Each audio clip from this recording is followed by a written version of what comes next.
Morning mga idol. Ito yung ginagawa natin ngayon.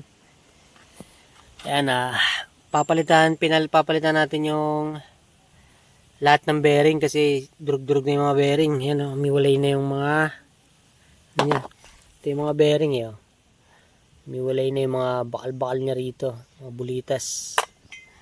Bali kumakalampag na yung niya, gearings niya. Ang laki na ng napudpod. Ayan. Mali yan ang ginagawa natin ngayon.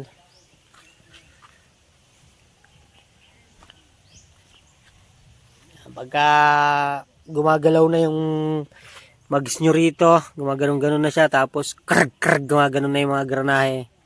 Yan ang kailangan palitan. Okay mga idol. Okay mga boss, napalitan na natin ng mga bearing sa transmission. Pati rito sa kabila, lahat yan bago. Ito yung mga luma, mga durog. Yan, pinalitan natin lahat.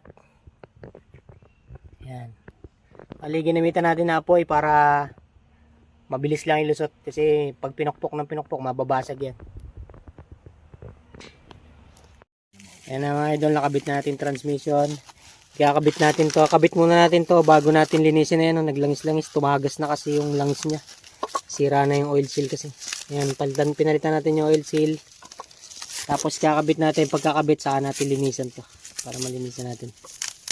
Salpak muna natin. Ganyan lang pagkakabit ng transmission niya mga idol. Pag naikabit nyo na lahat ng bearing. Okay. Kabit natin yung itong cover. Oops. Yap. Okay. Yan na mga idol, nakakabit na. Tutornilyoan na lang natin. Tapos lilinisin na lang natin ito mga idol. Sa mga magpapagawa, message nyo lang ako para turo ko sa inyo yung daan kung saan papunta rito. Kaya mga idol, okay na. Pagka binirit mo siya, okay na.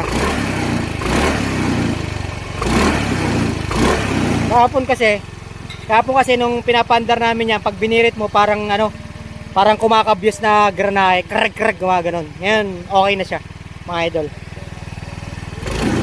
Okay mga idol, maraming salamat. Sa mga magpapagawa, message lang kayo sa akin. Tapos, para maituro ko sa inyo kung saan yung pwesto namin. Yan pa yung isang gawa namin. Saka ito. Okay mga idol, salamat.